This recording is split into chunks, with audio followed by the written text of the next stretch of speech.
In 1978, between my 8th grade year and my freshman year of high school, I got a job in a cabinet shop running a drill press. I loved this job. I was responsible for drilling the holes in these pallets that we were making for this company here in town, and it was a lot of fun running that drill press, and plus it was manual labor, and I enjoyed that. And so I was running this drill press and was making about $1.50, maybe $1.75 an hour.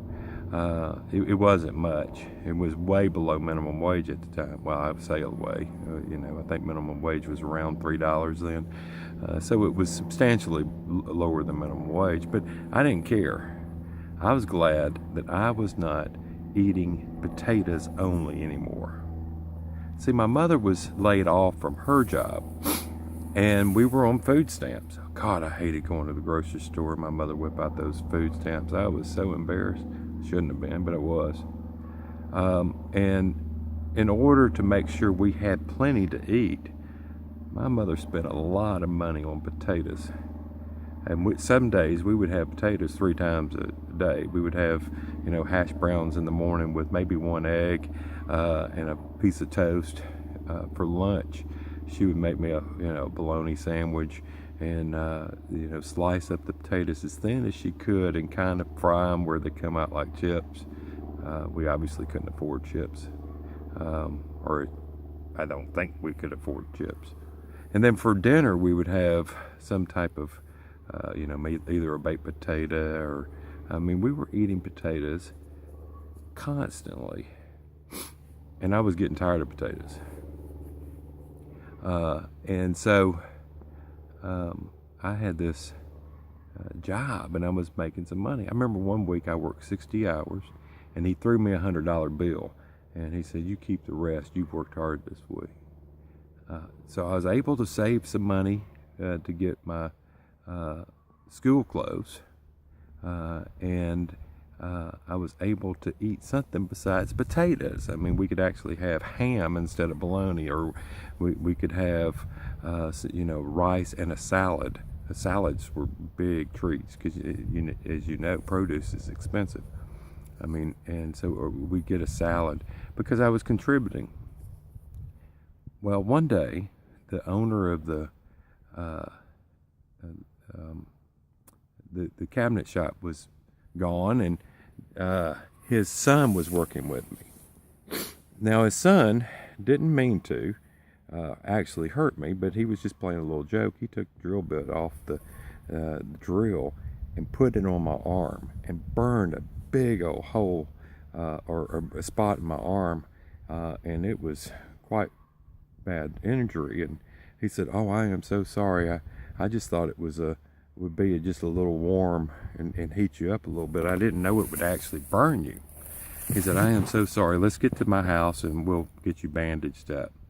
So which was a few blocks away. He lived downtown Madison, and so we walked a few blocks up the road, and he put some ointment on the burn and then put a bandage over top of it. And he said, "Well, let's go eat lunch while we're here." So he fixes me a sandwich and we eat lunch, and his dad comes in and pulls his son into the other room, and I hear them arguing, or his father yelling at him. Well, when his son comes back into the room, he said, "Well, my dad says you've got to go, and here's the money for this week's pay, and we don't have any more work for you."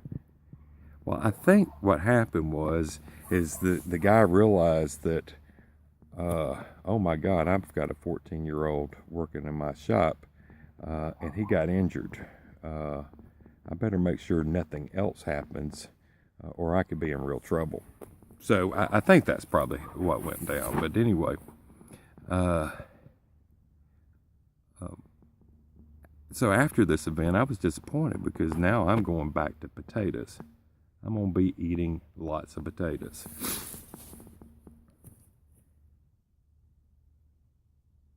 And then I was having lunch. A couple weeks later, having lunch with a family member. And I overhear the conversation. And it seemed to me that he was bragging about giving $1 million to the church's building fund. And that devastated me.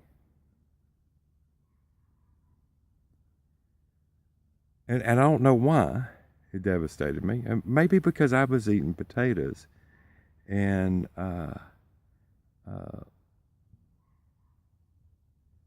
not having any extras. No soft drinks, no anything of comfort. And you're going to give $1 million to a church? I was hurt. I was devastated. It took me years to forgive him for that. Now, obviously, I'm now 52 years old. I'm no longer a 14-year-old kid that was tired of eating potatoes. I know it was his money. He could do with it whatever he wanted to do. And we weren't starving. We just didn't have anything extra. I mean, you can live off of potatoes.